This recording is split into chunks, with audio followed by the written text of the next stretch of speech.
Hello everyone, सभी छात्रों को, भाइयों बहनों को, मित्रों को मेरा नमस्कार। शिक्षक सामाजिक विज्ञान की श्रृंखला में मैं आप लोगों का पुनः वेलकम करता हूं। आप सभी को पता है कि शिक्षक सामाजिक विज्ञान की हमारी ऑनलाइन कोर्सेस चल रही हैं, जिसमें शिक्षक सामाजिक विज्ञान में जो बदला हुआ सिलेबस है, जो नया सिलेबस जो है वो आपका ऐड किया गया है, उसको मैं बड़े ही गहराई, बड़े ही डिटेल से आपको पढ़ाते हुए आ रहा हूँ। और इसी श्रृंखला के अंतर्गत आज एक हम महत्वपूर्ण क्लास पढ़ने वाले हैं, जो कि है पृथ्वी की आंतरिक संरचना, या इसको आप बोल सकते हो पृथ्वी की भूगर्भिक संरचना। इस क्लास में आपको जानने को मिलेगा कि जो हम सियाल कहते हैं, सीमा कहते हैं, नीफे कहते हैं, क्रस्ट, मेंटल, क्रोड, ये क्या होता है, असंबद्धताएं जो हम पढ़ते हैं, कॉनराइड, मोहो, रेपेटे, गुटेनबर्ग, लेहमैन, ये सारी चीज़ें क्या होती हैं। इसके अलावा भी पृथ्वी की आंतरिक संरचना को लेकर के जो प्राकृतिक सिद्धांत होते हैं, अप्राकृतिक सिद्धांत होते हैं, इन सभी के बारे में मैं डिटेल से आपको बताने वाला हूँ। तो शुरुआत से मैं आपको बता दूं कि आपका शिक्षक सामाजिक विज्ञान में जो बदला हुआ सिलेबस है, उस बदले हुए सिलेबस में जो आपका भूगोल वाला हिस्सा, उसमें हम बहुत सारे टॉपिक्स जो है वो आपके पढ़ चुके हैं। पृथ्वी के मानचित्र में की जो स्थिति है, या फिर जो अक्षांशीय विस्तार है, देशांतरीय विस्तार है, पृथ्वी पे स्थानों के बारे में हम पढ़ चुके हैं। अब इसमें एक आपका टॉपिक दिया हुआ है पृथ्वी की आंतरिक संरचना, या इसी को आप बोल सकते हो पृथ्वी की भूगर्भिक संरचना। आंतरिक का मतलब क्या होता है? भूगर्भ की संरचना मतलब हमारा पृथ्वी जो है वो किस प्रकार, किन परतों से बना हुआ है, किन संरचनाओं से बना हुआ है, उसको हम इस टॉपिक में जो है वो आपका पढ़ेंगे। साथ ही साथ आप एक चीज और भी ध्यान रखना कि आपके सिलेबस में केवल लिखा हुआ है पृथ्वी की आंतरिक संरचना, या फिर इसको आप बोल सकते हो पृथ्वी की भूगर्भिक संरचना। ठीक है, संरचना के साथ साथ आपको पृथ्वी का भूगर्भिक इतिहास भी पढ़ना है बेटा। तो सर, ये तो हमारे सिलेबस में लिखा नहीं है। तो वर्तमान में जो पृथ्वी है, वर्तमान में जो पृथ्वी का आप स्वरूप देखते हो, वो जिन परतों में आपका बटा हुआ है, ठीक है, वो जो संरचना है वो एकाएक तो नहीं आई है। पृथ्वी का विकास का एक क्रमिक प्रक्रिया है। वर्तमान जो संरचना है वो हजारों करोड़ों वर्षों के आपका परिवर्तनों का परिणाम है। तो किस प्रकार से पृथ्वी विकसित हुई, पृथ्वी की भूगर्भिक संरचना का विकास कैसे हुआ, क्या क्या बदलाव किस किस काल में आया, वो भी आपको पढ़ना है। तो आंतरिक संरचना तो हम देखेंगे ही, आपको आंतरिक संरचना का इतिहास भी पढ़ना है। मतलब भूगर्भिक संरचना के साथ साथ पृथ्वी का भूगर्भिक इतिहास भी पढ़ना है। ठीक है, तो क्लास में हम क्या क्या पढ़ेंगे वो मैं आपसे एक बार जो है थोड़ा सा ओवरव्यू, परिचय कर देता हूँ। हमेशा की भांति हम देखेंगे कि पृथ्वी की जो आंतरिक संरचना होती है वो किस प्रकार से होती है। इस आंतरिक संरचना को जानने के स्रोत क्या हैं? अप्राकृतिक स्रोत में जैसे कि तापमान है, दबाव है, घनत्व है। प्राकृतिक स्रोत में आपका ज्वालामुखी है, उल्का पिंड है, भूकंप जो आता है, इसके माध्यम से हम समझ पाते हैं कि पृथ्वी की संरचना किस प्रकार से है। उसके बाद रासायनिक संरचना के आधार पर पृथ्वी का हम वर्गीकरण देखेंगे, जिसमें सियाल क्या होता है, सीमा क्या होता है, नीफे क्या होता है, ये मैं जो है आपको समझाने वाला हूँ।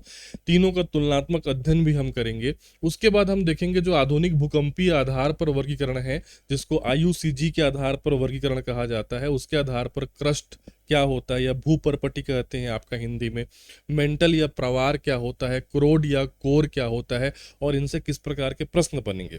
और ये हमने जो आपका अलग अलग विभाजन देखा, उनके बीच का जो संक्रमण पीरियड होता है उसको असंबद्धताएं, डिसकंटिन्यूटीज कहते हैं। तो उसके अंतर्गत जो है आपका कॉनराइड क्या होता है, मोहो क्या होता है, रेपेटी क्या होता है, गुटेनबर्ग क्या होता है, लेहमैन असंबद्धता क्या होती है, इन सभी को बताऊंगा थोड़ा सा। फिर अंतिम में इनको तुलनात्मक रूप से हम देखेंगे।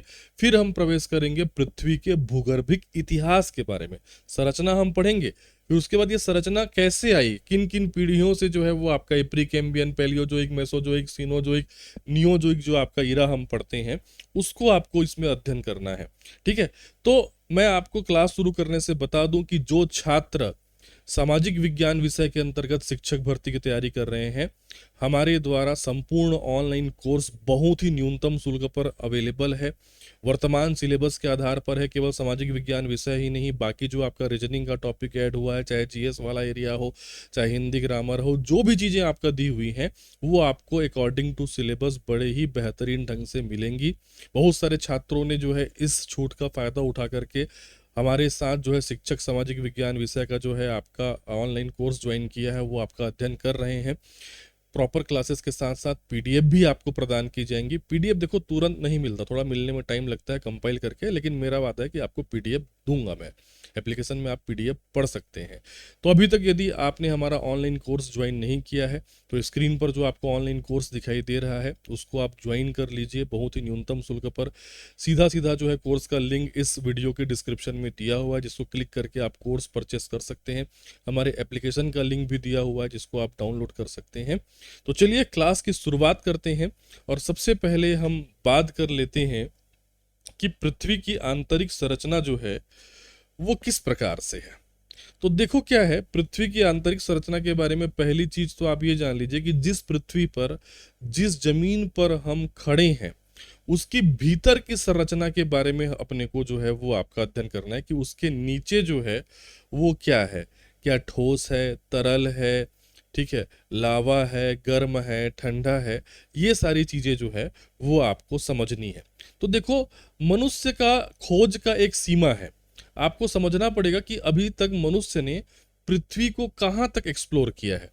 तो एक सिंपल चीज पहले मैं आपको समझाता हूँ। देखो बेटा, सपोज जो है यहाँ पे ये एक पृथ्वी है मान लीजिए, है ना। अब पृथ्वी के भीतर में तो हम रहते नहीं है भाई, हम रहते हैं पृथ्वी के बाहरी सतह पे।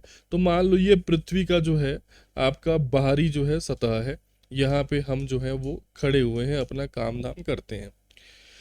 तो पृथ्वी का जो आंतरिक भाग है, बिल्कुल जो आपका बीचों बीच है, इसको कहते हैं कोर। ठीक है, अभी हम देखेंगे विभाजन को। तो हम कहाँ तक पहुंच पाए हैं भीतर तक। यदि आप पृथ्वी की सतह से कोर तक का आपका पूरा का पूरा त्रिज्या देखोगे, मतलब यहां से लेकर के यहां तक का यदि हम पृथ्वी की त्रिज्या निकालें तो वो 6371 किलोमीटर है। एक एक चीज जो मैं पढ़ाऊंगा वो आपसे क्वेश्चन के रूप में पूछ सकता है। ठीक है, कितना किलोमीटर है? 6371, 6371 किलोमीटर है लगभग। और हम कितना गहराई तक पहुंच पाए हैं, हम कितना एक्सप्लोर कर पाए हैं? तो मात्र हम 12 किलोमीटर गहराई तक एक्सप्लोर कर पाए हैं, मात्र 12 किलोमीटर ही हम खोज पाए हैं। वो भी कहाँ, इतना डीप गया है कहाँ? रूस में एक महाद्वीप है या प्रायद्वीप है जिसका नाम है कोला। तो रूस के कोला प्रायद्वीप में मनुष्य अभी तक पृथ्वी की गहराई में 12 किलोमीटर तक ही पहुंच पाया है, जबकि पृथ्वी का जो त्रिज्या है वो कितना है? 6371 किलोमीटर।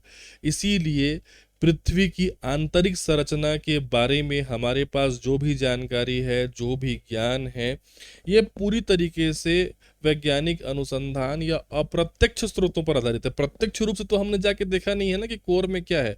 हम तो 12 किलोमीटर तक को ही देख पाए हैं। उसके बाद जो ये 6371 किलोमीटर में आपका जो पृथ्वी का पूरा कोर है, उसको हम नहीं समझ पाए हैं।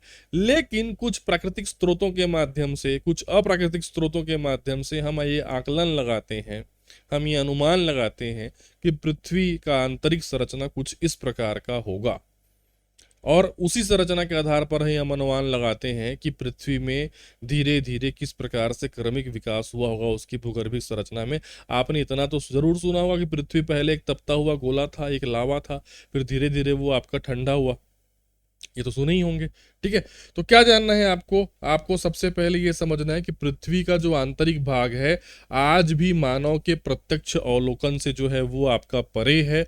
क्यों? क्योंकि पृथ्वी का सतह से लेकर के जो कोर तक की त्रिज्या है वो है 6371 किलोमीटर, जबकि अब तक मनुष्य केवल कितना एक्सप्लोर कर पाया है? मात्र 12 किलोमीटर, वो भी कहाँ? रूस के कोला प्रायद्वीप में इस प्रकार का जो है पहुंच संभव हो पाया है मनुष्य के द्वारा। इसीलिए हम कंक्लूजन के रूप में कहते हैं कि पृथ्वी की आंतरिक संरचना का अध्ययन हम वर्तमान में पूरी तरीके से अप्रत्यक्ष स्रोतों और वैज्ञानिक अनुमानों के आधार पर लगाते हैं। ठीक है, तो ये दो फैक्ट याद रखना। कितना है त्रिज्या? 6371 किलोमीटर। या फिर सतह से आप ये मान सकते हो कि पृथ्वी का जो कोर है उसकी दूरी कितनी है? 6371 किलोमीटर। मनुष्य कहाँ तक पहुंच पाया है? 12 किलोमीटर तक जो है वो आपका पहुंच पाया है। ठीक है, यहां तक बातें समझ में आ गई, यहां तक चीजें क्लियर है।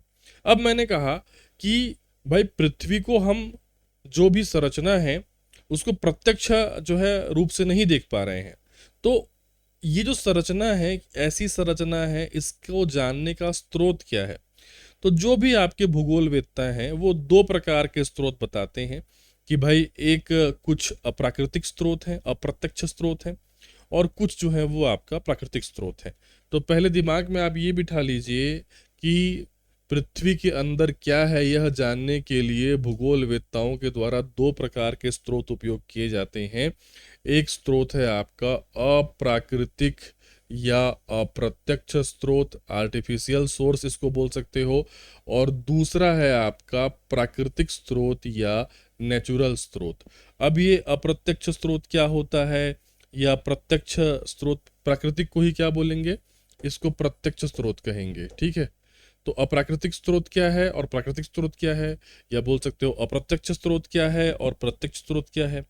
तो आपका अप्राकृतिक स्रोतों में क्या आता है, आपका तापमान, मैं बताऊंगा कैसे, ठीक है। और क्या आता है, दबाव, और क्या आता है, घनत्व। तो पृथ्वी में आपका तापमान हो गया, दबाव हो गया, घनत्व हो गया, इसका अध्ययन करके, इसका रीडिंग नोट करके भी हम पृथ्वी की आंतरिक संरचना का आकलन करते हैं। प्राकृतिक या प्रत्यक्ष स्रोतों में क्या आता है, ज्वालामुखी, उल्कापिंड, भूकंप, ये कुछ ऐसे प्राकृतिक स्रोत हैं जिनके माध्यम से हम पृथ्वी की आंतरिक संरचना का आकलन कर पाते हैं। एग्जैक्ट तो नहीं जान पाते भाई, देख तो पा नहीं रहे हैं उसको, ठीक है। बस उन प्राकृतिक और अप्राकृतिक स्रोतों के आधार पर या उन प्रत्यक्ष या अप्रत्यक्ष स्रोतों के आधार पर हम पृथ्वी की आंतरिक संरचना ऐसी होगी, ये हम आकलन करके चलते हैं। तो पहले प्राकृतिक स्रोत, अप्राकृतिक स्रोतों से क्या क्या पता चलता है वो मैं आपको समझा देता हूँ। उसके बाद प्राकृतिक स्रोतों से क्या क्या पता चलता है वो मैं आपको समझा देता हूँ। तो सबसे पहले अप्राकृतिक या अप्रत्यक्ष स्रोत के अंतर्गत बात करते हैं किसके बारे में, तापमान के बारे में। देखो क्या है, तापमान या जो आपका टेम्परेचर होता है, आप कुछ डेटा याद रखो जो आपके एग्जाम में सीधे तौर पर टेम्परेचर से जो है वो आपका पूछ सकता है, ठीक है। क्या पूछ सकता है, देखिए मैं आपको समझाता हूँ। सबसे पहले तो आपको ये पूछ सकता है कि पृथ्वी पर जो है जब हम गहराई में जाते हैं तो तापमान बढ़ता है या तापमान घटता है, ठीक है। पहले समझाता हूँ, देखो पृथ्वी पर जब हम गहराई में जाना चालू करेंगे, सतह है पृथ्वी का, उसमें हम गहराई में जाना चालू करेंगे तो तापमान पर क्या प्रभाव पड़ता है, ठीक है। तो आपको ये याद रखना है कि पृथ्वी सतह से नीचे जाने पर तापमान में शुरुआत में क्या होती है, वृद्धि होती है, ठीक है। गहराई का नियम काम करता है, कितना वृद्धि होता है, हर 32 मीटर पर, प्रत्येक 32 मीटर पर 1 डिग्री तापमान जो है वो आपका बढ़ जाता है। अच्छा ऐसा साइन लगाऊंगा तो कंफ्यूज हो जाओगे, मैं ऐसा ही लिख दे रहा हूँ। क्या याद रखना है कि जब गहराई में जाओगे तो हर 32 मीटर पर कितना डिग्री तापमान बढ़ेगा, 1 डिग्री तापमान बढ़ेगा। मान लो सतह पर 37 डिग्री 37 डिग्री तापमान है, तो आप 32 मीटर नीचे जाओगे तो 38 हो जाएगा, फिर 32 अर्थात 64 मीटर नीचे गए तो आपका कितना हो जाएगा, आपका 38 के बाद 39 हो जाएगा, ठीक है। हालांकि यह कोई फिक्स नहीं है, जैसे जैसे गहराई बढ़ती जाती है ये जो दर है वो कम होती जाता है। ऐसा नहीं है कि हर 32 मीटर में जो है वो आपका 1 डिग्री बढ़ जाएगा शुरुआत में, लेकिन ऐसा ही होता है। शुरुआत में हर 32 मीटर पर 1 डिग्री तापमान बढ़ता है, लेकिन गहराई जैसे जैसे बढ़ती जाती है ये दर क्या होती जाता है, कम होता जाता है। लेकिन ऑल ओवर देखोगे तो नीचे जाने पर तापमान बढ़ता ही है, भले कम दर से बढ़े या अधिक दर से बढ़े। और जब हम पृथ्वी के केंद्र पर पहुंच जाते हैं, जिसको मैं क्या कहता हूं, कोर, तो केंद्र का जो तापमान है ना बेटा, अगर हम सेल्सियस में देखें तो ये 6000 डिग्री के आसपास होता है, जो बराबर है किसके, सूर्य के तापमान के, सूर्य के सतह के बराबर, ठीक है। तो तापमान से ये जरूर हमको क्या पता चल रहा है कि पृथ्वी के नीचे जरूर कुछ गर्म लावा या अत्यधिक गर्म संरचना जो है वो आपका होगी, तभी तो तापमान उतना क्या है आपका ज्यादा है, ठीक है। तो ये हम अप्रत्यक्ष रूप से जान पा रहे हैं, प्रत्यक्ष रूप से तो देख नहीं पा रहे हैं उसको। तो तापमान के विषय में याद रखोगे कि पृथ्वी की सतह से नीचे जाने पर तापमान में वृद्धि होती है। इसमें शुरुआत में हर 32 मीटर पर 1 डिग्री टेम्परेचर जो है बढ़ जाता है। हालांकि जैसे जैसे हम गहराई में जाते जाते हैं ये दर कम होते जाता है, लेकिन ऑल ओवर तापमान बढ़ता ही है। और जब पूरी तरीके से हम केंद्र पर पहुंच जाते हैं या कोर पर पहुंच जाते हैं तो वहां का तापमान अप्रॉक्स 6000 आपका सेल्सियस होता है, 6000 डिग्री होता है, जो सूर्य के सतह के लगभग जो है वो आपका बराबर है। क्लियर है मैंने क्या कहा? आप पृथ्वी के सतह से नीचे की ओर जाओगे तो हर 32 मीटर में 1 डिग्री टेम्परेचर जो है वो आपका बढ़ता है। गहराई का नियम शुरुआत में काम करता है हर 32 मीटर पर 1 डिग्री सेल्सियस। हालांकि गहराई बढ़ने के साथ तापमान वृद्धि की यह दर कम हो जाती है, लेकिन ऑल ओवर कुल तापमान बढ़ता ही जाता है। और केंद्र का तापमान, जिस केंद्र को हम कोर के नाम से जानते हैं, उसका जो तापमान है लगभग 6000 डिग्री होता है, जो सूर्य के सतह के लगभग क्या है, बराबर है। क्लियर? यहां तक चीजें समझ में आ गई हैं आपको? तो अप्राकृतिक स्रोत या अप्रत्यक्ष स्रोत के रूप में मैंने क्या बताया आपको? तापमान के बारे में बताया। अब दूसरा बात कर लेते हैं कि प्रेशर का क्या इफेक्ट पड़ता है, दबाव का क्या इफेक्ट पड़ता है।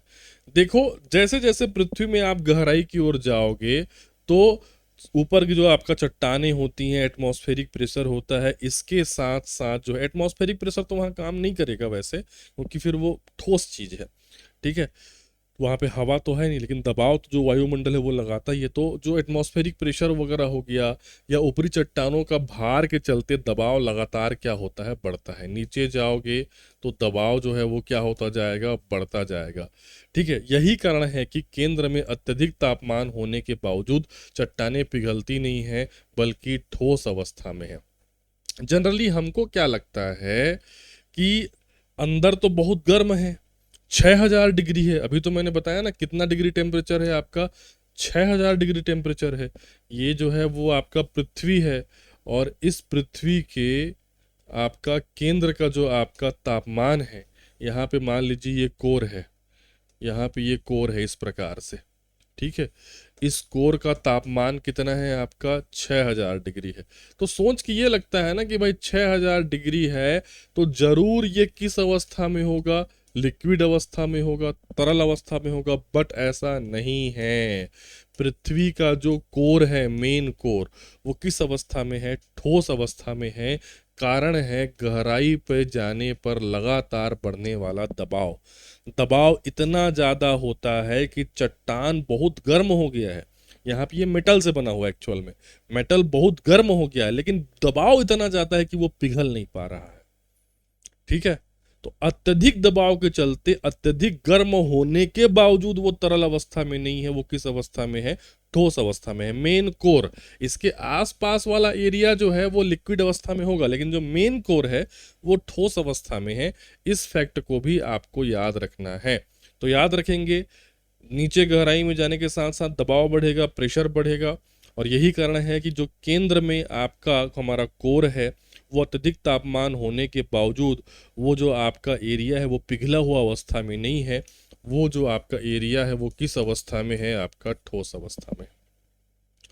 तापमान के बारे में समझा आपने, दबाव के बारे में आप समझा।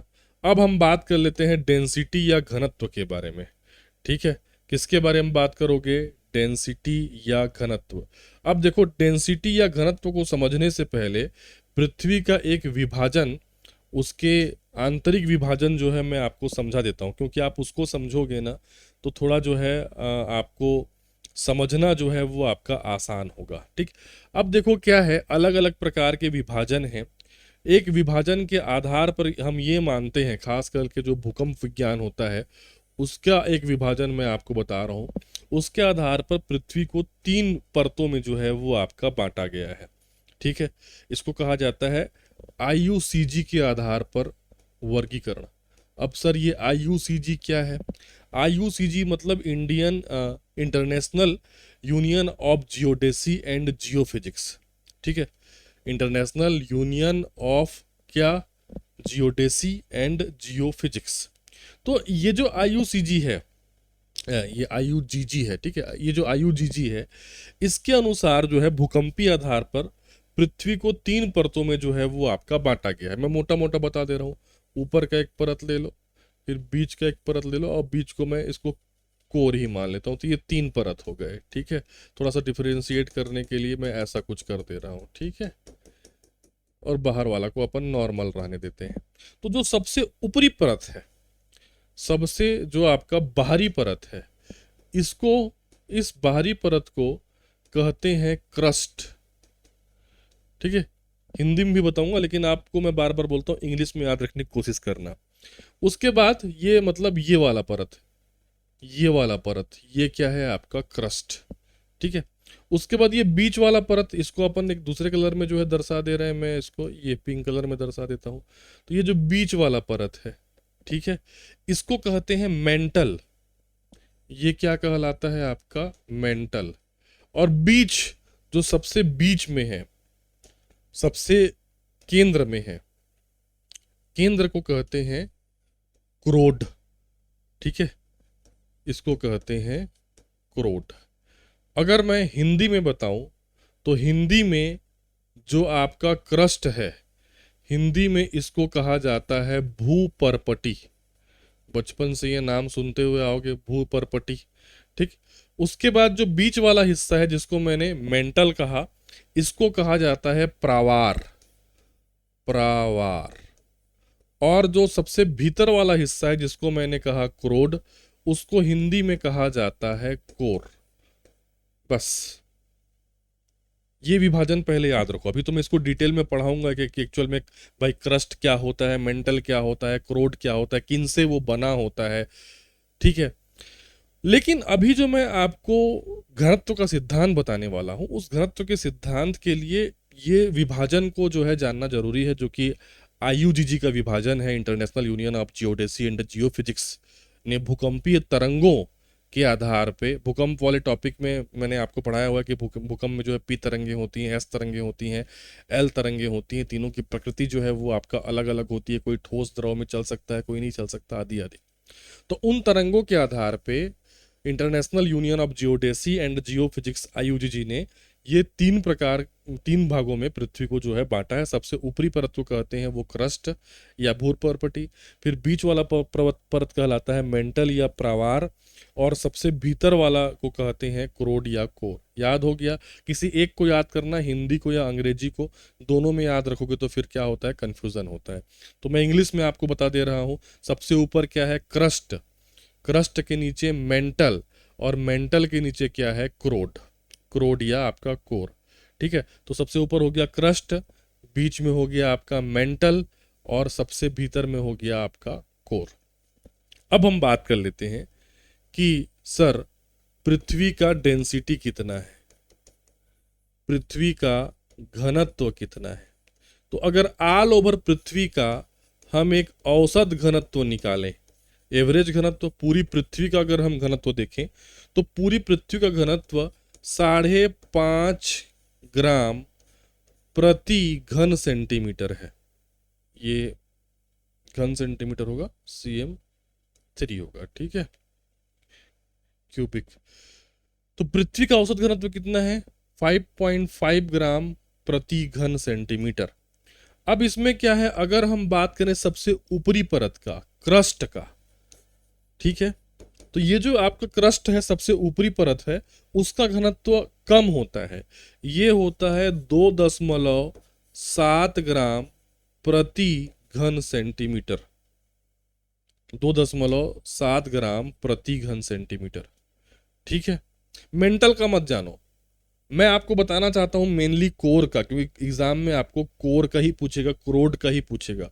वो जो कोर है, क्रोड है, जो 6000 डिग्री टेम्परेचर पे है और जो कि ठोस अवस्था में है, ठीक है, उसका घनत्व होता है लगभग 13 ग्राम प्रति घन सेंटीमीटर। क्रोड या कोर का घनत्व होता है 13 ग्राम प्रति घन सेंटीमीटर। इतना ज्यादा डेंसिटी, इतना ज्यादा डेंसिटी ये सिद्ध करता है कि पृथ्वी का जो कोड है वो हैवी मेटल से बना हुआ है, भारी धातुओं से बना हुआ है। तभी तो भाई धातु का ही तो घनत्व उतना ज्यादा होगा, पत्थर तो वो होगा नहीं। ठीक है, तो ये इस चीज को प्रमाणित करता है। अब देखो हमने आकलन लगाया ना, इतना ज्यादा डेंसिटी है वहां पे, तो निश्चित रूप से वो किसका बना होगा, मेटल से बना होगा, हम देख नहीं पा रहे हैं उसको। इसीलिए आपका अप्रत्यक्ष है ना, या अप्राकृतिक स्रोत के आधार पर किया गया आकलन है कि पृथ्वी की संरचना कुछ इस प्रकार से होगी। क्लियर है? ठीक है, तो आईयूजीजी के अनुसार मैंने पहले विभाजन आपको समझाया, अभी आगे और समझाऊंगा इसको मैं, कि सबसे बाहरी जो परत है उसको क्रस्ट कहते हैं, बीच वाला मेंटल कहलाता है, और सबसे भीतर वाला सेंटर वाला क्रोड कहलाता है। ऑल ओवर जो पृथ्वी है उसका औसत घनत्व 5.5 ग्राम प्रति घन सेंटीमीटर है। सबसे बाहरी का जो क्रस्ट है उसका सबसे कम रहता है 2.7 ग्राम प्रति घन सेंटीमीटर के आसपास। सबसे ज्यादा रहता है क्रोड या कोर का 13 ग्राम प्रति घन सेंटीमीटर के आसपास है, जो ये प्रमाणित करता है कि इस क्रोड या कोर का निर्माण किससे हुआ होगा, भारी धातुओं से हुआ होगा। क्लियर है? जो बातें मैंने बताई मैं आपको 3D वे में आपको बता रहा हूं कि पृथ्वी का औसत घनत्व कितना है, 5.5 ग्राम प्रति घन सेंटीमीटर। जबकि जो आपका क्रस्ट है, मतलब बाहरी आवरण है, जो कि पत्थर वगैरह से जो है बना है, वो है 2.7 ग्राम प्रति घन सेंटीमीटर। जबकि जो कोर है ना, जो बीच वाला हिस्सा है, उसका घनत्व होता है 13 ग्राम प्रति घन सेंटीमीटर, जो यह सिद्ध करता है कि पृथ्वी का क्रोड भारी धातुओं से, मेटल से जो है वो आपका बना होगा। क्लियर है? यहां तक बातें जो है समझ में आई। तो मैंने जो आपको प्राकृतिक स्रोत बताए, कि मैंने कहा कि आपका अप्राकृतिक स्रोत या अप्रत्यक्ष स्रोत के आधार पर 3 चीजें अपने को देखनी है, तापमान देखना है, दबाव देखना है, घनत्व देखना है। तीनों मैंने बता दिया। तापमान में मैंने बताया कि गहराई में जाने पर तापमान जो है बढ़ते जाता है, और हर 32 मीटर में 1 डिग्री जो है वो आपका बढ़ जाता है, लेकिन गहराई के साथ इसका जो दर है वो कम होते जाता है, लेकिन ऑल ओवर तापमान में वृद्धि जरूर होती है। और पृथ्वी के केंद्र का क्रोड का तापमान 6000 डिग्री होता है। इतना अधिक तापमान होने के बावजूद अत्यधिक दबाव के चलते वो ठोस अवस्था में रहता है। और घनत्व के बारे में भी डिटेल में मैंने बताया कि पृथ्वी का औसत घनत्व 5.5 ग्राम प्रति घन सेंटीमीटर है।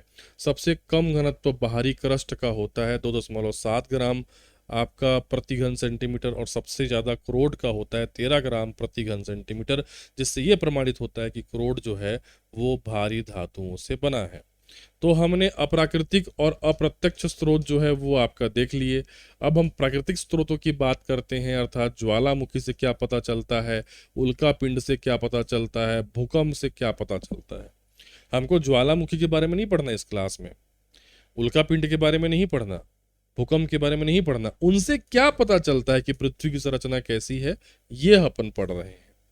ठीक है, तो चलिए प्राकृतिक स्रोत या प्रत्यक्ष स्रोत की ओर बढ़ते हैं, जिसमें सबसे पहले है हमारा ज्वालामुखी। ठीक है, अब देखो ज्वालामुखी फटता है इस प्रकार से, तो उसके भीतर से क्या निकलता है, मैग्मा निकलता है। क्या निकलता है, मैग्मा, या हिंदी में क्या कहते हैं, लावा। ठीक है, किस अवस्था में रहता है ये लावा, या तो तरल रहता है या तो थोड़ा गाढ़ा रहता है, तो हम क्या बोल देते हैं, किस अवस्था में है, अर्ध तरल। तो इससे क्या प्रमाणित होता है, प्रत्यक्ष रूप से देख के प्रमाणित हो रहा है कि पृथ्वी के भीतर ऐसी परत अवश्य है जो कि तरल या अर्ध तरल अवस्था में है। ज्वालामुखी से हमको यही पता चलता है। ठीक है, गर्म है तो तापमान का अंदाजा तो लग ही रहा है, लेकिन वो कैसा बना हुआ है, तरल है, अर्ध तरल है, ये कहाँ से पता चल रहा है, ज्वालामुखी जब फटता है तो उससे जो लावा या मैग्मा निकलता है, उससे ये प्रमाणित होता है कि भीतर में कोई ना कोई परत ऐसी है जो या तो तरल अवस्था में है या फिर अर्ध तरल अवस्था में है। ठीक है, दूसरा एग्जाम्पल है हमारा उल्का पिंड, जिसको मीटेरॉइड्स कहते हैं। पृथ्वी पर उल्का पिंड गिरते हैं। ठीक है, अब उल्का पिंड, जब हम उल्का पिंड का अध्ययन करते हैं तो उल्का पिंड की संरचना जो होती है वो उसी प्रकार से होती है जैसे कि पृथ्वी की कोर की संरचना है, वैसे ही मेटल मिलते हैं। उल्का पिंड जो गिरता है उसके जो आपका संरचना होती है वो पृथ्वी की कोर के लगभग समान मानी जाती है, क्योंकि दोनों एक ही सोलर नेब्यूला से बने हैं ना भाई, दोनों एक ही सोलर सिस्टम का हिस्सा है, उनका निर्माण एक ही प्रक्रिया से हुआ है। तो इससे ये पता चलता है भाई, उल्का पिंड का हमने अध्ययन किया तो हमको पता चल गया कि पृथ्वी की कोर की संरचना भारी धातुओं से बनी है, मेटल से बनी है, क्योंकि जो ऐसा है, उल्का पिंड का संरचना जैसा रहेगा, पृथ्वी का संरचना भी वैसा ही रहेगा, क्योंकि दोनों एक ही सोलर नेबुला का क्या है, आपका हिस्सा है। ये बात समझ में आई। अंतरिक्ष से गिरने वाले उल्का पिंडों की संरचना भी लगभग पृथ्वी के कोर के समान मानी जाती है, क्योंकि दोनों का निर्माण एक ही सौर निहारिका अर्थात सोलर नेबुला से हुआ है। ठीक है।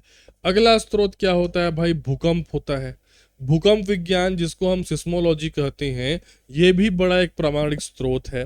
भूकंप वाली क्लास का आप अध्ययन करना। भूकंप वाली क्लास में मैंने 3 प्रकार की तरंगे जो है वो आपका बताई हुई हैं, पी तरंगे, एस तरंगे और एल तरंगे। यहाँ पे मैं केवल पी और एस की बात कर रहा हूँ।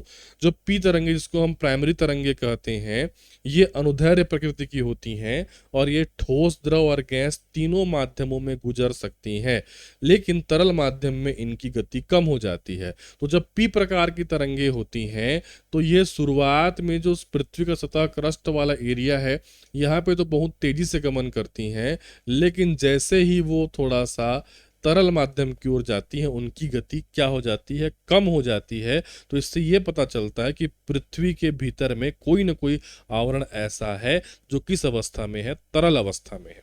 अभी मैं क्या बोला, मैं पी तरंगों के बारे में नहीं पढ़ा रहा हूँ, मैं इन भूकंप विज्ञान के जरिए ये समझाना चाहता हूँ कि पृथ्वी के भीतर का हिस्सा क्या है, तरल है। बाकी वाले उस चीज को तो मैं आपको भूकंप वाली क्लास में पढ़ाया हूँ। क्लियर है?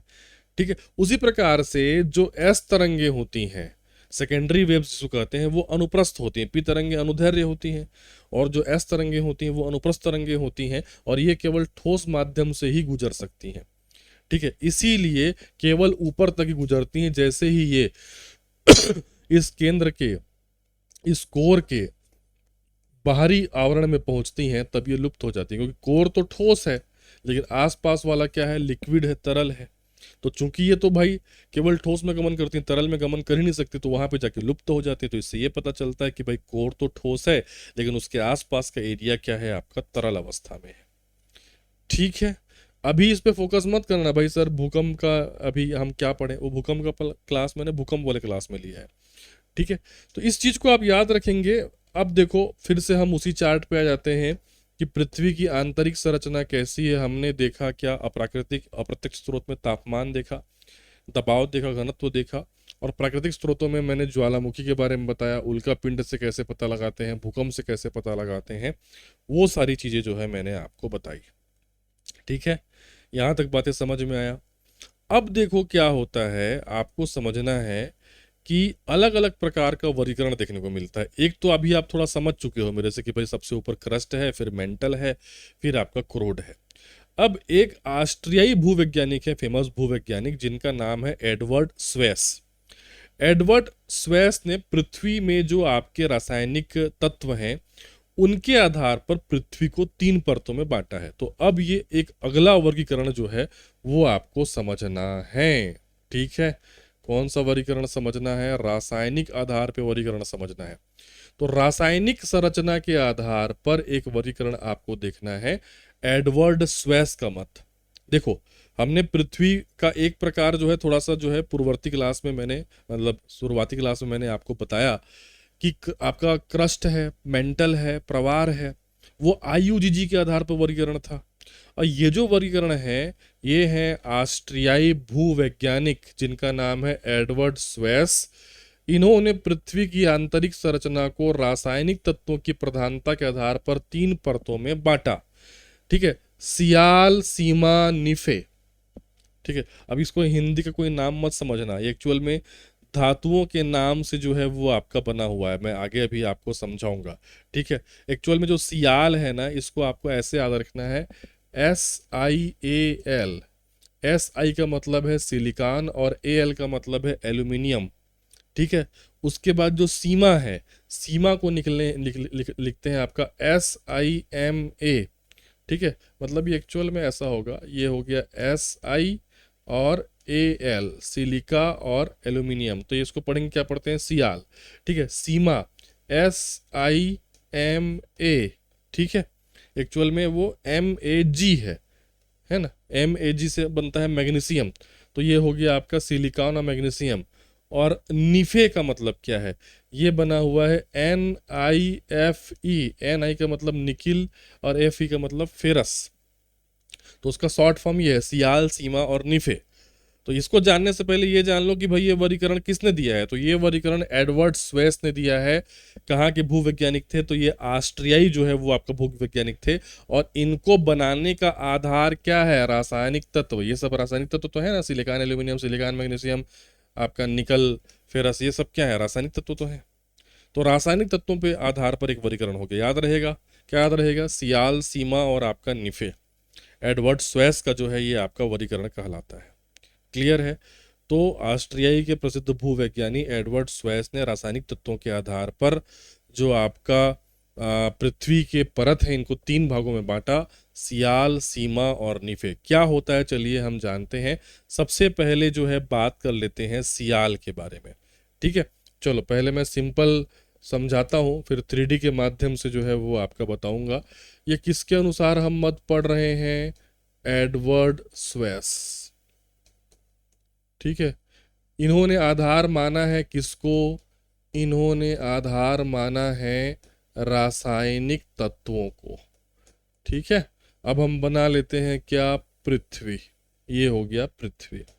ठीक है, 3 वर्गीकरण इन्होंने दिया है, इसको इधर लिख दे रहा हूं ताकि आपको आसानी से पता चले। क्या? सियाल, सीमा, निफे। सिलिकॉन एल्यूमिनियम, ये हो गया सियाल। सिलिकॉन मैग्नीशियम, Mag होता है उधर। ठीक है, तो ये हो गया सीमा। निकिल, फेरस, ये हो गया निफे। ठीक है, तो सियाल की बात करें तो इनके अनुसार पहले तो क्या है, 3 परतों में जो है इसको हम बांट लेते हैं। ठीक है, फिर से 3 परतों में बांट लेते हैं। सबसे बाहरी परत है ये, फिर ये बीच वाला परत है, फिर ये सबसे अंदर वाला, कोर कहो, क्रोट कहो। एक परत ये हो गया, एक परत फिर से क्या हो गया, ये वाला हो गया, और बाहरी परत हो गया। ठीक है, तो वही है। इन्होंने भी क्या बताया भाई कि ये जो सबसे बाहरी परत है, सबसे जो बाहरी परत है ये वाला, ये है सियाल। फिर बीच वाला जो परत है ये वाला, ये है सीमा। और जो भीतर वाला एरिया है, ये वाला एरिया, यही है आपका निफे। सिंपल सा इनका वर्गीकरण है। इनका कहना ये है कि जो सबसे ऊपरी परत है इसका जो निर्माण होता है, इसका निर्माण ग्रेनाइट चट्टानों से होता है, जिनमें मुख्यतः सिलिकॉन है ना, जिनमें मुख्यतः कौन सा तत्व? सिलिकॉन और एल्यूमिनियम तत्वों की क्या होती है? प्रधानता होती है। इसीलिए उस परत को उन्होंने क्या कहा? सियाल कहा। खत्म। अधिकांश जो आपके महाद्वीप होते हैं, है ना, जिसमें हम खड़े हैं, वो क्या है? आपका महाद्वीप है। जैसे एशिया महाद्वीप है, अधिकांश महाद्वीप का निर्माण जो है इसी सियाल परत से जो है वो आपका होता है। बाहरी परत से जो है क्या होता है? आपका निर्माण होता है। और ये जो बाहरी परत होता है इसका एक और गुण है कि इसका घनत्व सबसे क्या होता है? कम होता है। तो जान ही रहे हो, घनत्व तो मैंने बता दिया है। क्रस्ट, ठीक है, जो होता है सबसे बाहरी परत, वो मात्र 2.7 ग्राम प्रति घन सेंटीमीटर जब जो होता है, जबकि सबसे ज़्यादा घनत्व कोर का होता है 13 ग्राम प्रति घन सेंटीमीटर। ऑल ओवर पृथ्वी घनत्व कितना होता है? 5.5 ग्राम प्रति घन सेंटीमीटर। ठीक है, अब बाहरी परत के बारे में मैंने आपको बताया, सियाल के बारे में बताया कि सियाल का घनत्व सबसे कम होता है। सबसे बाहरी परत है, ग्रेनाइट चट्टानों से बना होता है। सिलिकॉन एल्यूमिनियम जैसे तत्व पाए जाते हैं। अधिकांश महाद्वीप जो है वो इसी परत से बने हुए हैं। अब सियाल के ठीक नीचे वाला जो आपका परत है वो है आपका सीमा। ठीक है, वो क्या है? आपका सीमा। अब सीमा के बारे में आपको ये जानना है कि इसका निर्माण जो है वो बेसाल्ट चट्टानों से हुआ है, क्योंकि लावा वहां पे होता है खास करके। ठीक है, तो वहां पे मैग्मा जो रहता है वो बेसाल्ट वो जमता है, तो बेसाल्ट युक्त चट्टान ही बनता है। बक्साइट वगैरह मिलता है, हम छत्तीसगढ़ में पढ़ते हैं ना उस चीज को। तो ये बेसाल्ट युक्त चट्टानों से इसका निर्माण हुआ है। और जैसे कि महाद्वीप जो है वो बेसिकली सियाल से बने हैं, जबकि जो महासागरों की तली है, महासागरों की तली जो है वो सीमा से बनी है ना, सीमा परत से बनी हुई है।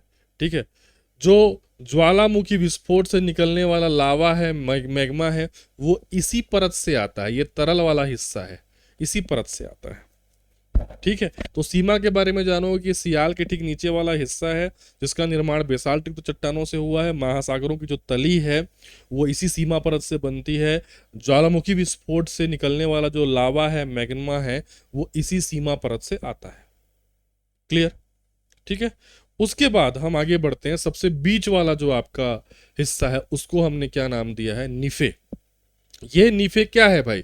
ये नीफे है पृथ्वी का क्रोड, या पृथ्वी का कोर, या पृथ्वी का सबसे ज्यादा केंद्र वाला हिस्सा, जिसके बारे में आप क्या क्या चीजें जानते हैं कि ये बहुत ज्यादा गर्म है, 6000 डिग्री तापमान है, लेकिन अत्यधिक दबाव के चलते ये ठोस अवस्था में है। अर्थात ये किससे बना हुआ है? तो ये हैवी मेटल से बना हुआ है, भारी धातुओं से बना हुआ है। और एडवर्ड स्वेस के अनुसार इसमें निकिल और फेरस अर्थात लोहा और निकिल नामक तत्वों की क्या है? प्रधानता है। तभी तो नीफे कहा गया है ना, एन फॉर निकिल और एफ फॉर फेरस। फेरस मतलब होता है लोहा। तो किससे किससे मिलकर के बना होता है? निकिल और लोहा जैसे धातुओं से मिलकर के जो है वो आपका बना होता है। और लोहे की उपस्थिति के चलते इसमें चुंबकीय शक्ति सबसे ज़्यादा होती है, ग्रेविटी सबसे जो है वो आपका ज़्यादा होता है। यही पृथ्वी को बांध के रखा हुआ है। इसी के चलते हम खड़े हुए हैं, इसी के चलते हमारा वायुमंडल हमको छोड़ के नहीं जा रहा है, क्योंकि ग्रेविटी उसको खींच करके रखी है। साइंस वाले थोड़ा सा और समझते, लेकिन आप तो आर्ट्स वाले हैं। ठीक है, तो ये चीज़ें हो गई। ठीक है, तो ये पूरा का पूरा मत किसका है? एडवर्ड स्वेस का है। रासायनिक तत्वों के आधार पर 3 वर्गीकरण, सियाल, सीमा और निफे। ठीक है, 3D में चलिए आपको बताता हूँ इसको बेटा। कोई भी चीज़ दोबारा देखना हो तो वीडियो रिवर्स कर लिया करो। ठीक है, मैं देखो बार बार कोशिश करता हूँ, मैं बार बार मेमोराइज कराता हूँ, बार बार रिवीजन कराता हूँ, क्योंकि मेरा पढ़ाने का तरीका ही वही है। लेकिन मुझे आगे बढ़ना रहता है, तो आपको और पढ़ना रहता है, तो रिवाइज मार लिया करो। ठीक है, आपका फॉरवर्ड जो होता है ना, रिवर्स जो होता है वो कर लिया करो। ऑनलाइन क्लास का यही फायदा है। ठीक है, तो ऑस्ट्रेलियाई भूविज्ञानी एडवर्ड स्वेस के अनुसार रासायनिक संगठनों तत्वों के आधार पर सियाल, सीमा और निफे में जो है इन्होंने आपका बांटा। सबसे ऊपरी परत जो है इन्होंने बताया सियाल है, फिर बीच वाला परत सीमा है, और सबसे बीच में क्या है? आपका निफे है। तो इसमें सियाल की संरचना क्या है? सियाल SI अर्थात सिलिका, AL अर्थात एल्यूमिनियम, इससे बना है। यह सबसे ऊपरी परत है जिसका निर्माण मुख्य रूप से ग्रेनाइट चट्टानों से हुआ है। जितने भी महाद्वीप हैं, मैंने बताया जो कॉन्टिनेंट्स हैं, इसका निर्माण इसी सियाल परत से हुआ है। इसका घनत्व तो बहुत कम होता है, 2.7 ग्राम प्रति घन सेंटीमीटर ही होता है। ठीक है, जबकि ऑल ओवर पृथ्वी का 5.5 ग्राम प्रति घन सेंटीमीटर होता है। उसके बाद क्या है? सीमा। सीमा ये सियाल के नीचे की ठीक परत होती है, जिसका निर्माण जो है वो बेसाल्ट चट्टानों से होता है, वो मैंने बताया। जो महासागरों की तली होती हैं वो इसी सीमा परत से बनी होती हैं। ज्वालामुखी विस्फोट से जो लावा निकलता है, मैग्मा निकलता है, वो इसी सीमा परत से ही जो है वो आपका निकलता है। ये भी मैंने आपको बताया। उसके बाद है क्या आपका? अच्छा, इसमें सीमा का मतलब क्या है? SI का मतलब है इसमें सिलिका, MA मतलब MAGNESIM मैग्नीशियम, सिलिका और मैग्नीशियम है वो। फिर उसके बाद मैंने बताया क्या? निफे। निफे जो होता है वो NI अर्थात निकिल और AFE अर्थात फेरस अर्थात लोहा और या फिर आयरन से मिलकर के बना होता है। यह पृथ्वी का सबसे बीच वाला हिस्सा है। 6000 डिग्री टेम्परेचर है, ठोस अवस्था में है, भारी धातु से जो है वो आपका बना हुआ है, मुख्य रूप से निकिल और ferrous according to Edward Suess. ठीक है, जिसके चलते इसका मैग्नेटिक फील्ड जो है वो बहुत ज़्यादा होता है। इसमें ग्रेविटी पाया जाता है, गुरुत्वाकर्षण पाया जाता है। ठीक है बच्चा।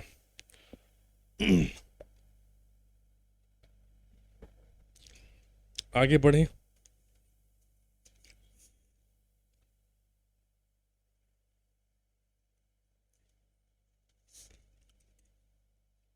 चलिए आगे बढ़ते हैं।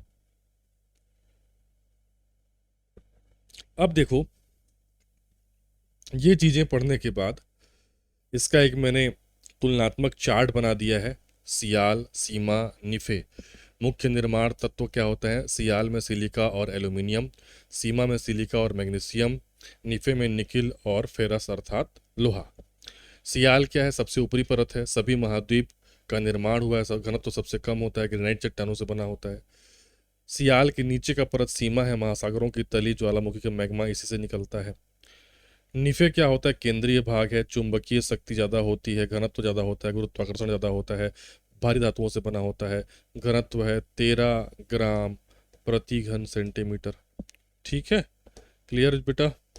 अब शुरुआत में जो मैंने आईयूजीजी का वर्गीकरण बताया था आपको समझाने के लिए, घनत्व को समझाने के लिए मैंने आईयूजीजी का जो वर्गीकरण बताया था उसको मैं यहाँ पे दोबारा आपको समझा रहा हूँ।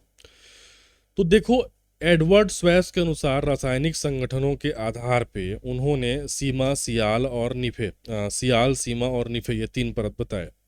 जबकि आधुनिक जो भूकंपीय आधार पर वर्गीकरण है, जिसको आईयूजीजी के आधार पर वर्गीकरण कहते हैं, international union of geodesy and geophysics, IUGG ने भूकंपीय तरंगों की गति के आधार पर पृथ्वी को 3 प्रमुख परतों में विभाजित किया है। जो भूकंपीय तरंगे होती हैं ना, पीएसएल तरंगे जो होती हैं, उनके आधार पर इन्होंने सबसे ऊपर वाले परत को क्या कहा है? क्रस्ट, में आपको समझा चुका हूं, या इसी को भूपर्पटी कहते हैं। फिर बीच वाले परत को कहते हैं मेंटल, या इसी को प्रावार कहते हैं। और सबसे भीतर केंद्र को कहते हैं क्रोड, या फिर इसी को कोर कहते हैं। बताया ना भाई मैंने आपको, इसको तो मैं पहले ही बता दिया हूं आपको। ये वाला सबसे ऊपर वाला परत क्या कहलाता है? क्रस्ट या भूपर्पटी। बीच वाला परत कहलाता है मेंटल या प्रवार, और सबसे सेंटर वाला पर्वत पर आपका परत कहलाता है क्रोड या फिर आपका कोर। ठीक, अब इनके बारे में जो है आपको जानना है थोड़ा सा। बेसिक तो केवल घनत्व के बारे में आप जाने थे, अब थोड़ा सा और डिटेल में जो है इनको समझना है। तो एक बार फिर मैं थोड़ा सा यहाँ पे मैप जो है उठा लेता हूँ।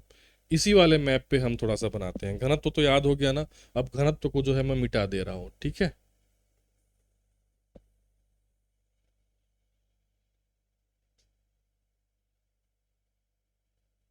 ठीक। स्ट्रक्चर तो आपको दिखाई दे रहा है। सबसे ऊपर क्या है भाई? क्रस्ट। बीच में क्या है? मेंटल। और सबसे सेंटर में है क्रोड, भूपर्पटी, प्रावार, और उसके बाद क्रोर। तो सबसे पहले हम बात करते हैं कि क्रस्ट या भूपर्पटी के बारे में आपको क्या चीजें याद रखनी है। ये इस ऊपर वाले परत के बारे में क्या चीजें याद रखनी है? क्रस्ट के बारे में, या इसी को क्या कहेंगे? भूपर्पटी। पहली चीज जो आपको याद रखनी है कि इसकी मोटाई लगभग, ये जो सतह है ना बेटा, और अगला जो इसका आएगा मेंटल, तो सतह से लगभग आपका हर जगह अलग अलग रहता है ना। कहीं पे क्रस्ट का मोटाई ज्यादा रहेगा, कहीं पे क्रस्ट का मोटाई क्या रहेगा? कम रहेगा। तो लगभग 30 से 100 किलोमीटर मान के चलिए, लगभग 30 से 100 किलोमीटर तक यह पृथ्वी का सबसे बाहरी परत है, सबसे बाहरी परत है, सबसे ऊपरी परत है, और सबसे पतला परत भी कहलाता है। देखो, मैं तीनों चीज लिख दे रहा हूँ कि एग्जाम में कुछ भी पूछे। सबसे बाहरी परत, सबसे पतली परत, सबसे ऊपरी परत, और कैसा है ये? पूर्णतः ठोस है। ठीक है, ठीक। अब यदि हम देखें, इस पृथ्वी का जो टोटल वॉल्यूम होगा, या टोटल जो द्रव्यमान होगा, ठीक है, उसका ये क्रस्ट कितना हिस्सा है? तो जो क्रस्ट है वो पृथ्वी के कुल द्रव्यमान का मात्र 0.5% है। पृथ्वी के कुल द्रव्यमान का मात्र 0.5% है, प्लस पृथ्वी के कुल आयतन का मात्र जो है आपका 1% के आसपास है। इतना कम है ये क्रस्ट जिसमें हम खड़े हैं, जिसमें पूरा का पूरा महाद्वीप है। तो क्रस्ट या जो भूपर्पटी होता है, ये पृथ्वी की सतह से 30 से 100 किलोमीटर तक फैला हुआ है। पृथ्वी का सबसे बाहरी परत है, ऊपरी परत है, पतला परत है, ठोस है ये। पृथ्वी के टोटल द्रव्यमान का मात्र 0.5% है, और पृथ्वी के टोटल आयतन का मात्र 1% है। अभी जो क्रस्ट होता है ना बेटा, ये 2 भागों में बटा होता है। एक होता है कॉन्टिनेंटल क्रस्ट, महाद्वीपीय क्रस्ट, और एक होता है ओशन क्रस्ट, महासागरीय क्रस्ट जो है आप इसको बोल सकते हैं, महासागरीय क्रस्ट। ऊपरी परत की ही हम बात कर रहे हैं।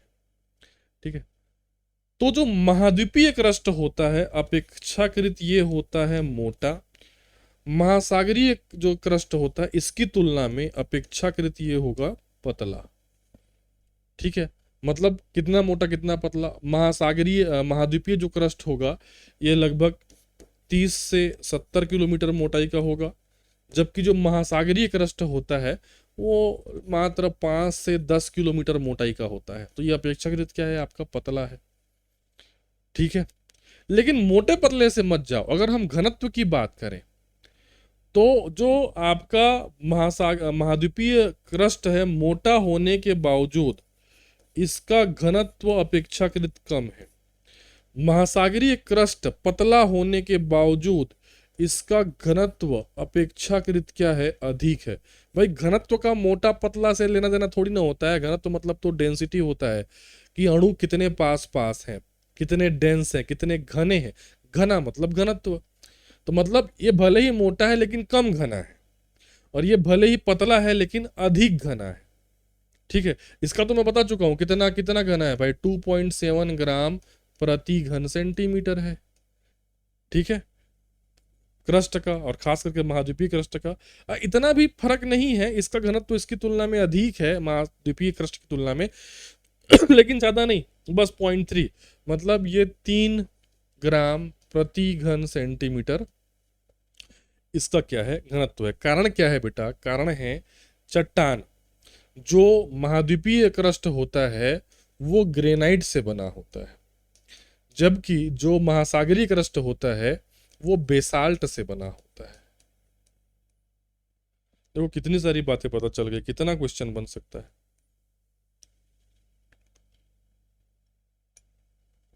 तो क्रस्ट या भूपर्पट्टी के बारे में क्या याद रखोगे, सबसे बाहरी परत है, ठोस है, सबसे पतला परत है। ठीक है, और ये जो है आपका सबसे ऊपरी परत है, पृथ्वी की सतह से 100 किलोमीटर के लगभग मोटाई में जो है ये पाया जाता है। ये पृथ्वी के द्रव्यमान का मात्र 0.5% है, जबकि आयतन का मात्र 1% है, जो कि दो भागों में बटा हुआ है, महाद्वीपीय क्रस्ट और महासागरीय क्रस्ट, कॉन्टिनेंटल क्रस्ट और ओशन क्रस्ट। महाद्वीपीय क्रस्ट जो है वो अपेक्षाकृत मोटा है, 30 से 70 किलोमीटर के आसपास। महासागरीय क्रस्ट अपेक्षाकृत पतला है, 5 से 10 किलोमीटर के आसपास। मोटा होने के बावजूद महाद्वीपीय क्रस्ट कम घना है, घनत्व कम है। कारण है ग्रेनाइट चट्टानों से बना हुआ है, घनत्व है 2.7 ग्राम प्रति घन सेंटीमीटर। लेकिन महासागरीय क्रस्ट पतला होने के बावजूद इसकी डेंसिटी ज्यादा है, घनत्व ज्यादा है, ज्यादा भारी है, 3 ग्राम प्रति घन सेंटीमीटर है। कारण है ये बेसाल्ट युक्त चट्टानों से बना होता है। ठीक है, यहां तक बातें जो है वो आपका समझ में आई। तो दो भी बातें मैंने बताई, 3D वे में देख लो भाई इसको।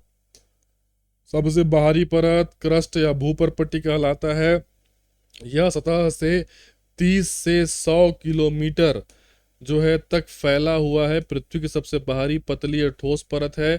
पृथ्वी के कुल आयतन का मात्र 1% और कुल द्रव्यमान का 0.5% है। इसके दो भाग हैं, महाद्वीपीय क्रस्ट और महासागरीय क्रस्ट। महाद्वीपीय क्रस्ट मोटा है, लगभग 30 से 70 किलोमीटर, जबकि महासागरीय क्रस्ट पतला है, लगभग 5 से 10 किलोमीटर। महाद्वीपीय क्रस्ट मोटा होने के बावजूद हल्का है, इससे घनत्व कम है, 2.7 ग्राम प्रति घन सेंटीमीटर, क्योंकि यह ग्रेनाइट चट्टानों से बना हुआ है। महासागरीय क्रस्ट पतला होने के बावजूद भारी है, इसका घनत्व अधिक है, 3 ग्राम प्रति घन सेंटीमीटर, क्योंकि ये बेसाल्ट युक्त चट्टानों से बना होता है। क्लियर है। अगला जो हमारा हिस्सा है, क्रस्ट के नीचे क्या रहता है, मेंटल, या उसको क्या कहते हैं, प्रावार कहते हैं। मेंटल या क्या फिर आपका प्रवार। अब इसको भी पहले मैं थोड़ा समझा देता हूं आपको। ठीक है, एक अगला जो है हम चित्र ले लेते हैं। ये हो गया, ये हो गया, ये हो गया। हमको किसके बारे में पढ़ना है, ये बीच वाला हिस्सा, जिसको क्या कहते हैं हम, मेंटल, या हिंदी में क्या कहेंगे, प्रावार। अब इसके बारे में क्या जानना है एग्जाम के पॉइंट ऑफ व्यू से। ठीक है, जाहिर सी बात है, पहला चीज जो आपको जानना है वो जो दिख रहा है कि ये किसके नीचे है, ये किसके नीचे की संरचना है, ये किसके नीचे पाया जाएगा, ये क्रस्ट के नीचे पाया जाएगा। ठीक है, जैसे क्रस्ट जो है वो 30 से 100 किलोमीटर के रेंज में जो है वो आपका फैला हुआ था।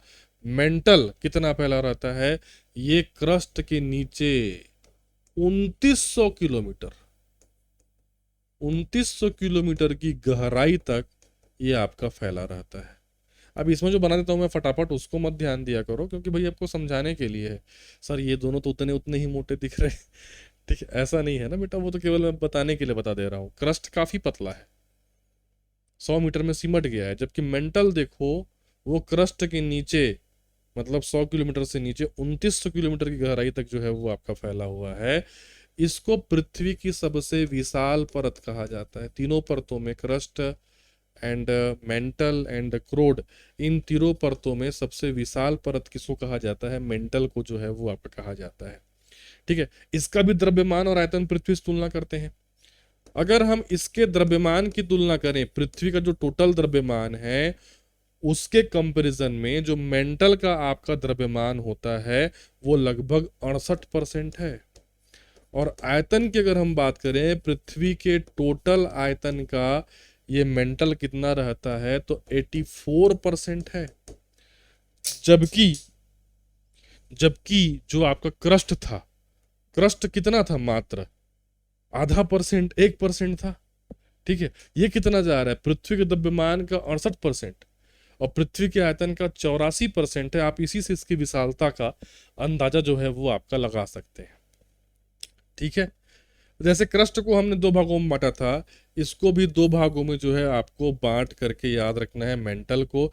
एक होता है लिथोस्फियर, एक होता है एस्थेनोस्फियर, या हिंदी में स्थल मंडल और दुर्बलता मंडल कहते हैं। अभी मैं चलो उसको 3D इमेज के माध्यम से बता दूंगा, जो मेन चीज है उसको तो समझ लो। ठीक है, तो क्रस्ट के नीचे 2900 किलोमीटर की गहराई तक मेंटल है या प्रवार है। यह पृथ्वी का सबसे विशाल परत है। पृथ्वी का लगभग 84% आयतन और 68% द्रव्यमान इसी में निहित होता है। ठीक है, थोड़ा सा जान लो 3D में इसके बारे में, जो मैंने चीजें आपको बताई हैं। ठीक है, वो तो यहाँ तक लिखा हुआ है, देखो। क्रस्ट के नीचे 2900 किलोमीटर की गहराई तक है, पृथ्वी का सबसे विशाल परत है, पृथ्वी का लगभग 84% वॉल्यूम और 68% मास इसी पर निर्भर है। ठीक है, अर्थात 84% आयतन है और 68% क्या है? आपका द्रव्यमान है। अब इस मेंटल के जो है वो दो हिस्से हैं। ठीक है, शुरुआती हिस्सा कहलाता है स्थल मंडल, और जो नीचे वाला हिस्सा है वो कहलाता है दुर्बलता मंडल। मतलब शुरुआत का, मान लो 2900 किलोमीटर को हम शुरुआत में देखें तो शुरुआती वाला स्थल मंडल है, फिर और नीचे गहरा वाला जो है वो दुर्बलता मंडल है। ठीक है, तो क्रस्ट से चालू होगा भाई, सबसे ऊपर इसके ऊपर क्या है? क्रस्ट। क्रस्ट से चालू होगा और लगभग जो है 100 किलोमीटर तक जो हिस्सा होता है उसी को लिथोस्फियर या स्थल मंडल कहते हैं। फिर इस 100 किलोमीटर से नीचे जो है 400 किलोमीटर तक, पूरा हम 2900 किलोमीटर में इसको नहीं बांटा गया है, केवल 500 किलोमीटर में जो है इसको जो है आपका बांटा गया है। शुरू ऊपर 100 और नीचे जो है 400, टोटल हो गया 500। तो यहाँ 100 से लेकर के 400 किलोमीटर तक, ठीक है, यहाँ पे रेडियो धर्म तत्वों की अधिकता होती है। ये भाग जो है वो सेमी सॉलिड अवस्था में होता है, या बोल सकते हो अर्ध तरल, सेमी लिक्विड अवस्था में जो है होता है। मेन जो लावा होता है, मैग्मा होता है, वो इसी में होता है। तो शुरुआत का 100 किलोमीटर लिथोस्फियर कहलाता है इसमें, और 100 से 400 किलोमीटर का वाला जो आपका हिस्सा है उसको एस्थेनोस्फियर कहते हैं। अगर हम हिंदी में देखें, हिंदी में मत याद रखो क्योंकि पूछेगा अंग्रेजी में, भाई शुरू से बता दे रहा हूँ, दुर्बलता मंडल नहीं लिखेगा वो, स्थल मंडल लिखने की संभावना कम है। दुर्बलता मंडल लिखने की संभावना कम है परीक्षा में, वो इंग्लिश वर्ड यूज करेगा, लिथोस्फियर एंड एस्थेनोस्फियर। लिथोस्फियर शुरुआत का 100 किलोमीटर, एस्थेनोस्फियर 100 से 400 किलोमीटर। ये दोनों किसके हिस्से हैं? मेंटल या प्रावार के हिस्से हैं। ठीक है, तो इसको जो है आप याद रखोगे। तो मेंटल या प्रवार क्रस्ट के ठीक नीचे वाला जो आपका हिस्सा होता है, 2900 किलोमीटर चौड़ाई में अर्थात गहराई में यह फैला हुआ है, पृथ्वी की सबसे विशाल परत है। पृथ्वी के टोटल द्रव्यमान का आपका 68% और टोटल आयतन का 84% हिस्सा है ये। इसमें दो भाग होते हैं, लिथोस्फियर और स्थेनोस्फियर। लिथोस्फियर शुरुआत का 100 किलोमीटर वाला एरिया होता है। इसमें मेन जो प्लेट टेक्टोनिक्स होते हैं ना, टेक्टोनिक प्लेट्स जिसके ऊपर जो है वो महाद्वीप आपका बैठे हुए हैं, वो सारे टेक्टोनिक प्लेट्स इसमें पाए जाते हैं। फिर 100 से 400 किलोमीटर वाला एरिया पूरा मैग्मा या लावा वाला एरिया होता है, इसमें बहुत सारे रेडियो एक्टिव तत्व वगैरह होते हैं, इसको एस्थेनोस्फीयर कहा जाता है। अब हम सबसे महान चीज पर पहुंचते हैं, जो कि है क्रोड या कोर, सबसे भीतर वाला एरिया। ठीक है, कहां तक है? 2900 किलोमीटर तक तो मेंटल है, 2900 किलोमीटर से लेकर के पृथ्वी के केंद्र तक अर्थात 6371 किलोमीटर तक क्या है? हमारा क्रोड है। ठीक है, देखो 2900 किलोमीटर तक तो मेंटल है, फिर 2900 किलोमीटर से पृथ्वी का जो केंद्र है 6371 किलोमीटर, यहां तक है पृथ्वी का क्रोड। ठीक है, पृथ्वी का लगभग जो आपका 15% एरिया है इसी से बना हुआ है, पृथ्वी के आयतन का 15%। इसे बेरी स्फीयर भी कहा जाता है, इस नाम को पूछ सकता है। पृथ्वी के क्रोड को बेरी स्फीयर के नाम से भी जानते हैं। ठीक है, तो देखो शुरुआत जो है 30 से 100 किलोमीटर के आसपास क्या था? शुरुआत का 30 से 100 किलोमीटर जो है वो आपका क्रस्ट था। फिर उससे 100 से लेकर के 2900 किलोमीटर तक मेंटल था। फिर 2900 से लेकर के पृथ्वी का जो आपका केंद्र है 6371 किलोमीटर पे जो है, वहां तक क्या कहलाएगा? क्रोड या फिर आपका कोर कहलाएगा। ये पृथ्वी के टोटल आयतन का 15% है, इसको बेरी स्फीयर भी कहा जाता है।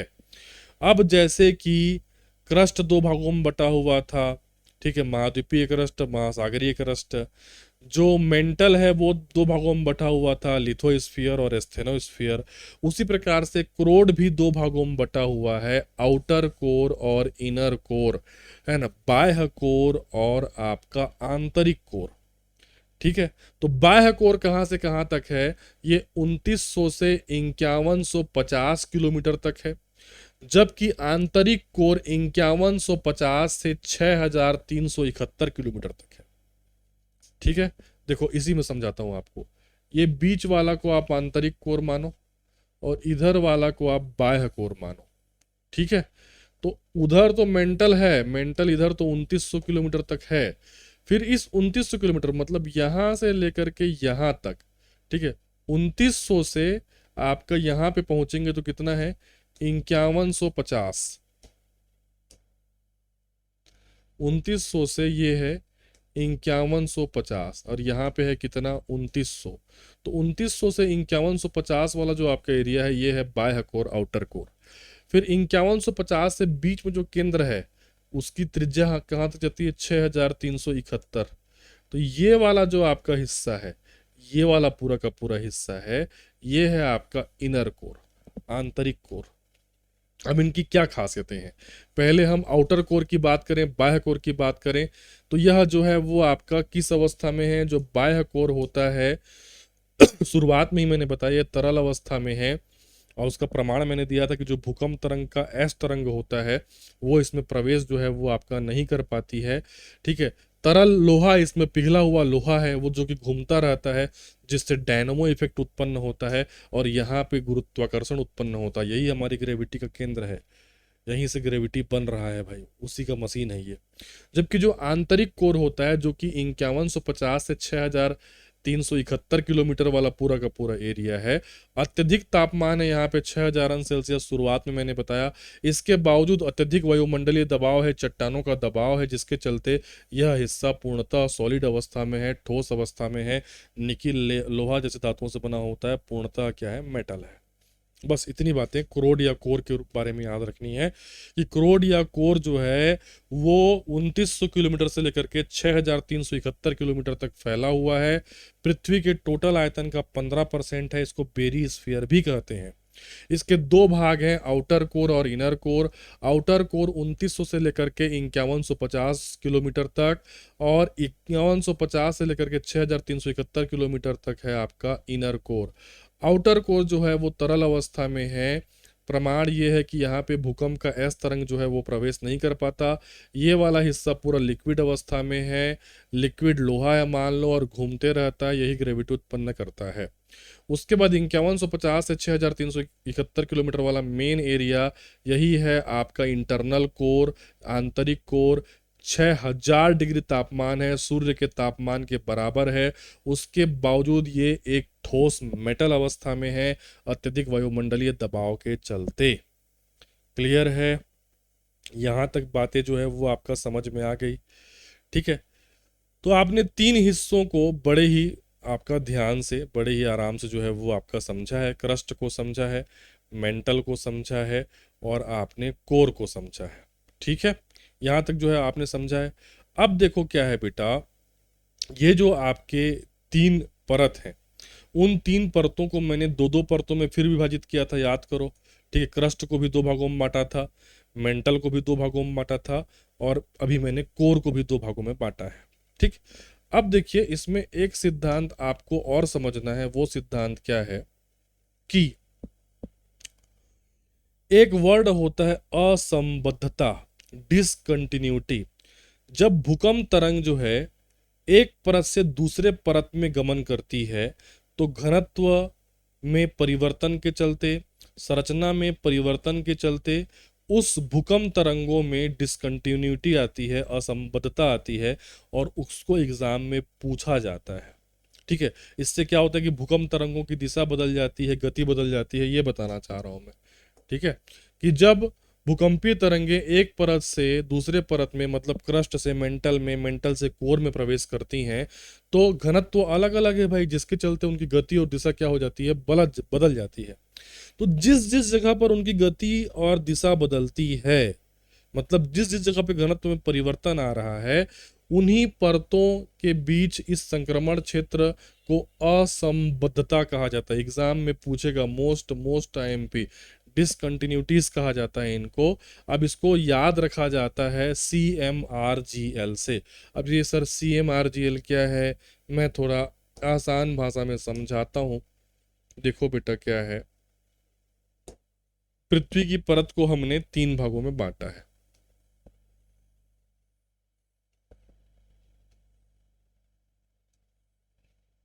ठीक है, क्रस्ट, मेंटल और क्रोट। फिर हमने इसको और दो दो भागों में बांटा है। क्रस्ट जो है वो महाद्वीपीय क्रस्ट था, महासागरीय क्रस्ट था। मेंटल जो है लिथोस्फीयर और स्टेनोस्फीयर था। क्रोड जो है वो आउटर क्रोड और इंटरनल क्रोड, ये बताया मैंने। मतलब दो दो भाग में और बटे हुए हैं ये। बांटो चलो इनको। ठीक है, ऐसा बांट लो, ये ये और ये। ठीक है, तो ये हो जाएगा, इसको हम साधारण भाषा में लिखेंगे, ऊपरी क्रस्ट और निचला क्रस्ट। ठीक है, उसी प्रकार मेंटल में ऊपरी मेंटल, निचला मेंटल। ठीक है, ठीक है, सिंपल भाषा में लिख रहा हूं ताकि आपको इजी जो है वो आपका समझ में आए। ठीक है, उसके बाद इसको मैं लिख देता हूं, क्रोड को बाह्य कोर, और भीतर वाला को क्या कहेंगे, आंतरिक कोर। ठीक है, अब देखो कहाँ कहाँ पे घनत्व जो है बदलेगा, कहाँ कहाँ पे घनत्व बदलेगा। देखो, एक बार यहाँ पे घनत्व बदलेगा, है ना, ऊपरी मेंटल और निचले मेंटल के बीच में घनत्व चेंज होगा। ठीक है, दूसरा निचला क्रस्ट और ऊपरी मेंटल, इसके बीच चेंज होगा। तीसरा ऊपरी मेंटल और निचले मेंटल के बीच चेंज होगा। चौथा निचले मेंटल और बाह्य क्रोड के बीच चेंज होगा।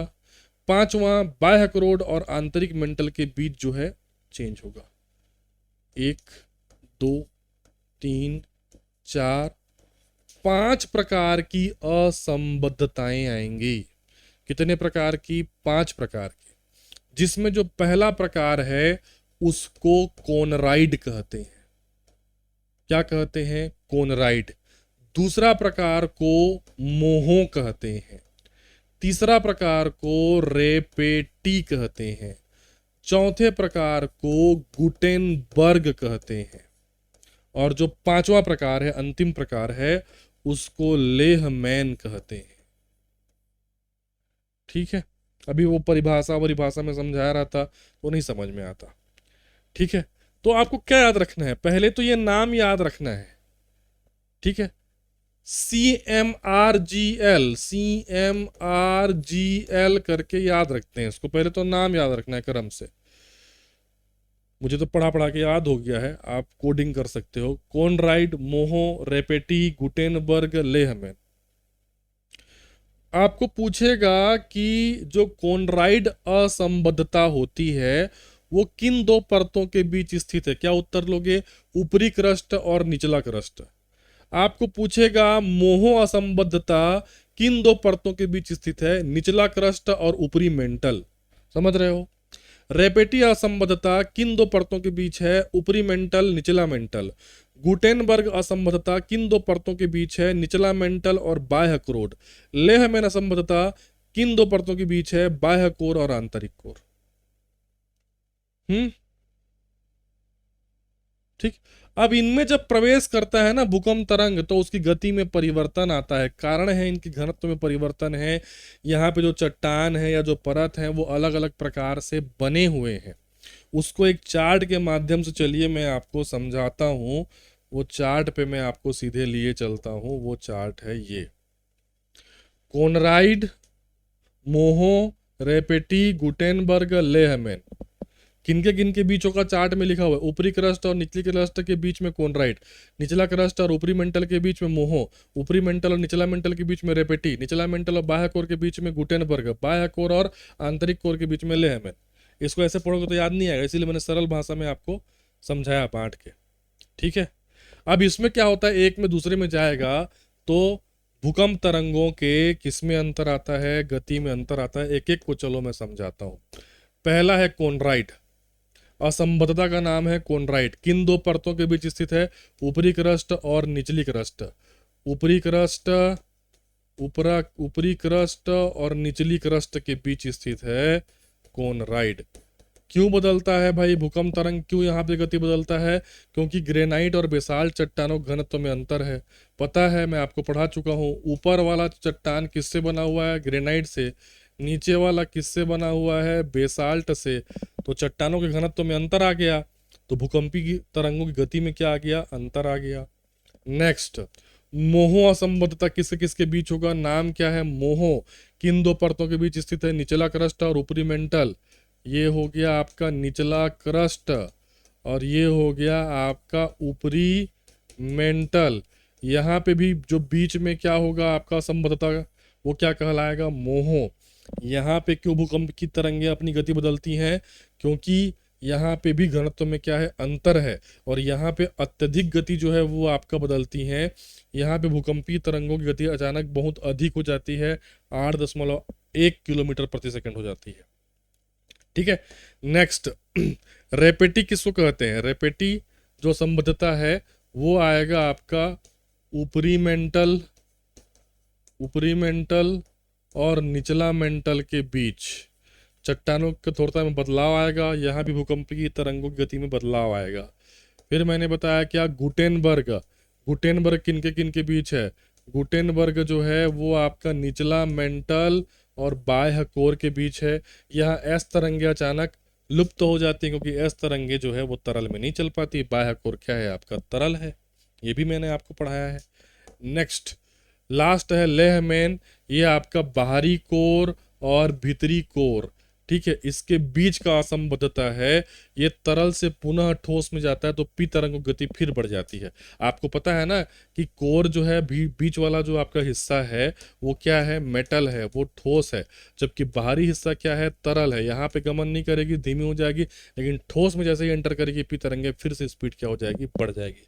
तो ऑल ओवर मैंने यही चीज बताया कि जो भूकंप तरंगे होती हैं वो एक परत से दूसरे परत में जब जाती हैं तो उनके रासायनिक संगठन में परिवर्तन, घनत्व में परिवर्तन के चलते उनकी गति घटती बढ़ती है और इन्हीं परतों को असंबद्धता कहा जाता है। तो ये टोटल 5 प्रकार की होती हैं: कोनराइड, मोहो, रेपेटी, गुटेनबर्ग एंड आपका क्या? लेहमैन, जिसको मैंने सरल भाषा में यहाँ पे समझाया बेटा। क्लियर है? ठीक है। तो ये हो गया पृथ्वी का पूरा क्या? आंतरिक संरचना। इसके बाद भी आपको मैंने शुरुआत में कहा था, क्लास के शुरुआत में, कि ये आपको पढ़ना है, पृथ्वी का भूगर्भिक इतिहास पढ़ना है। क्लास डला हुआ है, देखिए। ठीक है, एप्लीकेशन की बात कर रहा हूँ मैं, ऑनलाइन कोर्स की। तो वहाँ पे पृथ्वी का जो भूगर्भिक इतिहास है वो मैंने पढ़ाया है। वो भूगर्भिक इतिहास भी आपको पढ़ना है। शुरुआती अवस्था pre Cambrian, Paleozoic, Mesozoic, Cenozoic और आपका नियोजोइक। फिर उसमें भी आपके भाग हैं, Azoic, Archeozoic, Proterozoic, pre Cambrian, Cambrian है, ठीक है, ट्राइएसिक, जुरासिक, क्रिटेशियस, आपका Paleocene, Eocene, Oligocene, Miocene, Pliocene, Pleistocene, Holocene.